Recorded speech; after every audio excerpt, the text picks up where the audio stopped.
मालेगांव की। मालेगांव ब्लास्ट के सातों आरोपी बरी कर दिए गए। प्रज्ञा ठाकुर, कर्नल पुरोहित समेत सातों आरोपी बरी हुए। रमेश उपाध्याय, अजय राहिरकर, सुधाकर चतुर्वेदी, समीर कुलकर्णी, सुधाकर द्विवेदी बरी हुए। कोर्ट ने कहा कि कोई सबूत नहीं मिले हैं। पीड़ितों के वकील शाहिद नवीन अंसारी ने कहा फैसले के खिलाफ हाईकोर्ट में अपील करेंगे। मालेगांव में 29 सितंबर 2008 को धमाका हुआ था जिसमें 6 लोगों की मौत हुई थी, 100 लोग घायल हुए थे और ये पूरा मामला 17 साल बाद आज फैसला सुनाया गया जिसमें साध्वी प्रज्ञा ठाकुर समेत सभी आरोपियों को बरी किया गया।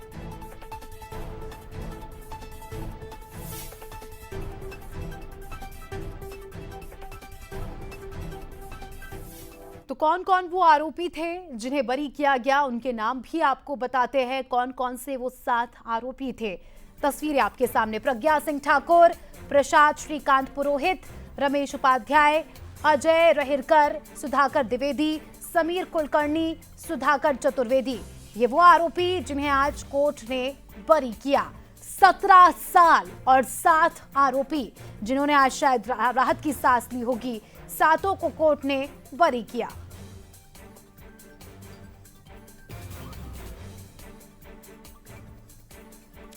तो सातों आरोपी की तस्वीरें आपके सामने, नाम समेत तस्वीरें आपको दिखा रहे हैं। प्रज्ञा सिंह ठाकुर, प्रसाद श्रीकांत पुरोहित, रमेश उपाध्याय, अजय राहिरकर, सुधाकर द्विवेदी, समीर कुलकर्णी और सुधाकर चतुर्वेदी। और मध्य प्रदेश विधानसभा में भी भगवा आतंकवाद की गूंज सुनाई दी। साध्वी प्रज्ञा के बरी होने पर सदन में यह मुद्दा उठा। कैबिनेट मंत्री राकेश सिंह ने कहा भगवा आतंकवाद ना था ना कभी होगा। हिंदू आतंकवाद जैसी थ्योरी ध्वस्त हो गई। तो जब ये ब्लास्ट हुआ था तब से लेकर आज तक एक टर्म काफी ज्यादा सुर्खियों में था, भगवा आतंकवाद। भगवा आतंकवाद को लेकर राकेश सिंह ने क्या कुछ कहा वो भी आपको सुनवाएंगे। ब्लास्ट वाले मामले में हाई कोर्ट का फैसला आया है और जिन पर आरोप लगाए गए थे हिंदू आतंकवाद को लेकर, वो सारे के सारे बरी हो गए हैं और हिंदू आतंकवाद जैसी थ्योरी ध्वस्त हो गई है। इस देश में हिंदू आतंकवाद जैसी कोई धारणा ना थी, ना है और ना रहेगी। इस फैसले ने यह साबित कर दिया है।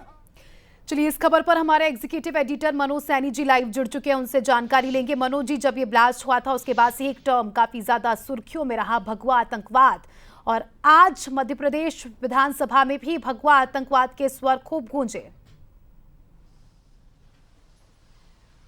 देखिए, मध्य प्रदेश में सरकार भारतीय जनता पार्टी की है और प्रज्ञा सिंह भी भारतीय जनता पार्टी की सांसद रही है और पूरा मसला भोपाल से ही जुड़ता है, मध्य प्रदेश से जुड़ता है, क्योंकि जिस तरह प्रज्ञा सिंह और बाकी अन्य जो आरोपी बनाए गए थे लेकिन करीब 17.5 साल बाद आज बरी किए गए, जाहिर है उसकी गूंज पूरे मध्य प्रदेश में सुनाई दे रही। खासकर भारतीय जनता पार्टी में खुशियों की लहर है क्योंकि लगातार बीजेपी ये कहती रही थी कि भगवा आतंकवाद कभी हो ही नहीं सकता।